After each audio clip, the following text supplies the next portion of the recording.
tumeona vizuizi vingi vinafanyika dhidi ya mawakili. Mawakili sasa hivi wanazuiwa hata kuongea na vyombo vya habari. Tunashauri kabisa kwamba mawakili ni sehemu ya mahakama na wasizuiwe kuongea, kufanya shughuli zao katika maeneo ya mahakama. Kwa ofisi ya mkurugenzi wa mashtaka, kutathmini mara kwa mara utoshelevu na ukamilifu wa ushahidi unaotegemewa kuendeshwa na mashtaka kabla ya kuendelea na mashtaka, kuhakikisha maamuzi ya kuendesha mashtaka yanaongozwa kwa maslahi ya haki na maslahi ya umma, kupunguza kuahirishwa kwa kesi kusiko na kwa lazima na ucheleweshaji wa kiutaratibu, kuendesha mashtaka kwa maana inayozingatia wajibu wa kikatiba na viwango vya usikilizwaji wa haki.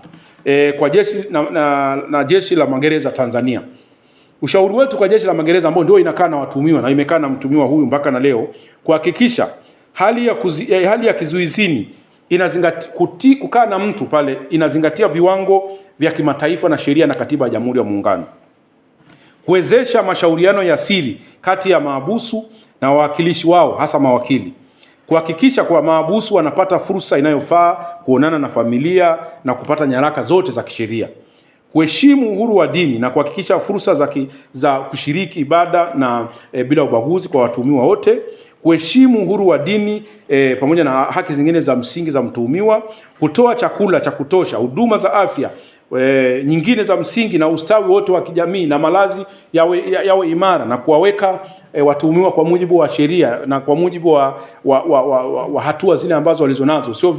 Sio vyema kuwachanganya, mwingine ameshatuhumiwa, mwingine ameshahukumiwa, na kukaa kwa pamoja, kuweka utaratibu wa kuwatenganisha.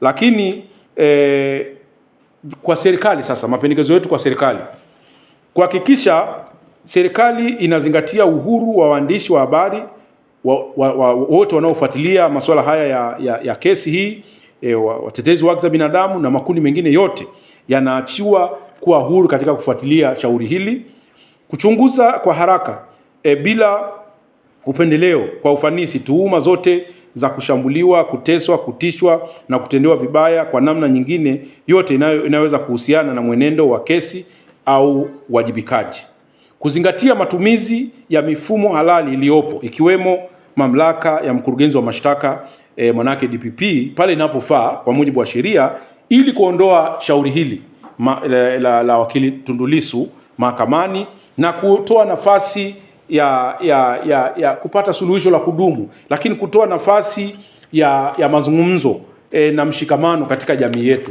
Kwa hiyo tunashauri serikali itumie taratibu za kisheria kwa kutumia ofisi ya DPP kwa kuangalia na kufanya tathmini kwamba je, tuna ulazima wa kuendelea kuwa na shauri hili, na ikiwezekana liondolewe, na kutoa nafasi ya mazungumzo baina ya makundi yote ya kijamii akiwemo Tundu Lissu na chama chake.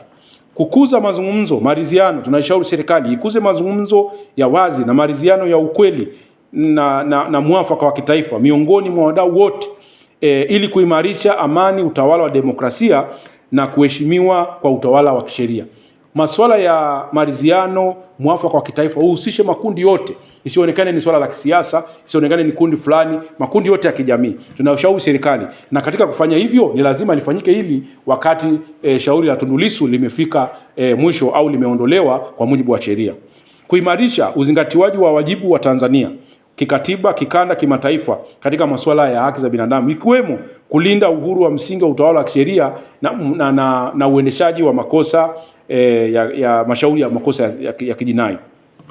Kutatua changamoto hizi kwa njia ya maridhiano na kutoa nafasi ya makundi ya kushiriki mchakato wa upatikanaji wa katiba mpya, kuendelea kuwepo kwa shauri hili mahakamani kuna dhorotesha michakato hii ambayo tulionayo. Kwa mfano swala la katiba mpya, huwezi leo ukaanza mchakato wa katiba mpya wakati kiongozi wa chama kikuu yuko ndani. Ni jambo ambalo halitawezekana. Kwa hiyo ni vyema wakati mwingine vitu kama hivi vimalizwe ili tuweze kupiga tuweze kupiga hatua kwenda katika mambo mengine. Kesi hili swali hili linaturudisha nyuma. Hatuwezi kupiga hatua mbele kama taifa kwa sababu tunashauri. Kwa hiyo tunashauri serikali kwa mujibu wa sheria iliondoe na itoe nafasi ya wa Tanzania sasa, vyama vyao, Mheshimiwa Tundu Lissu na wengine wote wanasiasa kushiriki katika michakato inayofuata. Na tumekuwa na mifano mingi ya mashauri ambayo tayari yametumika. Tumeona kabisa, kwa mfano, aliyekuwa mwenyekiti wa chama hichi Freeman Aikaeli Mbowe alishatolewa kwa utaratibu hizi za kisheria, manake kutumia nafasi ya DPP. Tumeshaona mwaka jana tu wale vijana wote waliopewa kesi ya uhaini nao waliweza kuondolewa kwa kutumia taratibu hizi za kisheria. Kwa hiyo bado tunashauri serikali kwamba ni vyema tukaamua kufika tamati ya shauri hili ili tuweze kukaa mezani kama taifa na kuyajenga mambo yetu wenyewe kama taifa. Kwa bunge, tunashauri bunge pia kupitia kufanya marekebisho kifungu cha 15 kifungu cha 5 cha sheria ya mwenendo wa makosa ya jinai ili kuruhusu mahakama kufanya uamuzi wa dhamana. Mahakama hiyo inatoa dhamana yenyewe kama tulivyosema. Mahakama isifungwe mkono. Bunge ina uwezo wa kufanya marekebisho hayo, kuimarisha kinga za kisheria za kusikilizwa kwa haki na dhamana, taratibu zote za kisheria kwa mujibu wa sheria. Kwa hiyo maboresho yafanyike zaidi kuhakikisha kwamba mwenendo wa mashtaka ya makosa ya jinai yanaendeshwa kwa mujibu wa katiba na sheria za nchi. Lakini kwa wenzetu wa sasa za kiraia, wanaharakati na makundi mengine kuendelea kufuatilia kwa mwenendo kesi ya hii kwa kuhakikisha kwamba misingi inazingatiwa, kukuza uelewa wa umma kuhusu haki ya kusikilizwa michakato mizima ya makosa ya jinai, kuheshimu dhana ya kutokuwa na hatia na kusisitiza kwamba watu wote ni huru mpaka pale mahakama itakapowabaini kwamba wamefanya makosa, kuendelea kushirikiana kwa njia ya kujenga na kuimarisha utawala bora na serikali na wadau wengine wote katika taifa letu. Tunashauri pia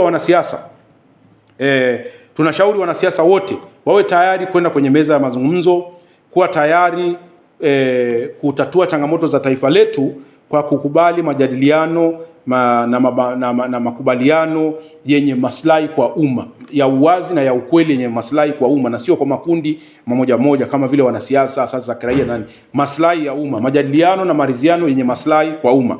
Lakini tunawashauri viongozi wa Chadema pamoja na Mheshimiwa Tundu Lissu mwenyewe kuona umuhimu wa kuendeleza mazungumzo pale ambapo nafasi itatokea, na kutoa nafasi ya kwenda kwenye maridhiano ya kitaifa, lakini kwa kuzingatia tena kama tunavyosisitiza maslahi mapana ya kitaifa. Chadema, viongozi wa Chadema pamoja na Tundu Lissu mwenyewe tunaendelea kuwashauri kama kuna fursa ya mazungumzo, lakini mazungumzo ambayo yana maslahi mapana kwa taifa, basi tunawashauri wasisite kufanya hivyo, kwani kufanya hivyo tunatoa nafasi ya Tanzania kutulia, kukaa kwa pamoja kama taifa na kujenga mambo yetu ya msingi ambayo tunayo makubwa sana. Mambo ya msingi, mambo ambayo tunayo mbele makubwa, swala la katiba mpya, maboresho ya mifumo ya uchaguzi, ni mambo ambayo tunaweza tukayafanya tukiwa tumerudi kama taifa, tumekaa meza moja kama taifa. Mwisho kabisa, ingawa mahakama iliendelea kusimamia mwenendo wa shauri hili vizuri katika baadhi ya matukio, tuna kutoa kinga kwa mfano zilizolenga kulinda haki ya mtuhumiwa kiutaratibu. Bado tunasema kuna changamoto kuhusu athari ya jumla ya masuala yaliyoainishwa katika taarifa yetu hii ya utekelezaji, ambayo yanahitaji utekelezaji wa haraka sana ili kuhakikisha kwamba haki za mtuhumiwa hazipotei, lakini kuhakikisha kwamba shauri hili linafika katika hatua ya kuridhisha na wakati mwingine kutoa sasa nafuu ambayo sisi tunaisisitiza ya kisheria ya mtuhumiwa kuachiwa kwa ajili ya kutoa nafasi ya mazungumzo mengine ya kitaifa.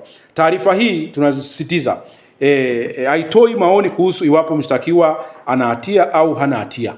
This is not a report that confirms the criminality aspect of the process, but rather it's just a normal trial observation ambayo aim to assess the adherence to criminal justice processes kuanzia kwenye arrest mpaka tunapokuja kwenye prosecution. Kwa hiyo ni jambo ambalo ni lazima tusisitize hilo, na sisi tunashauri kabisa kwamba taasisi zote zinazosimamia haki zitende haki katika mashauri yote ya haki jinai, sio tu kwenye shauri hili.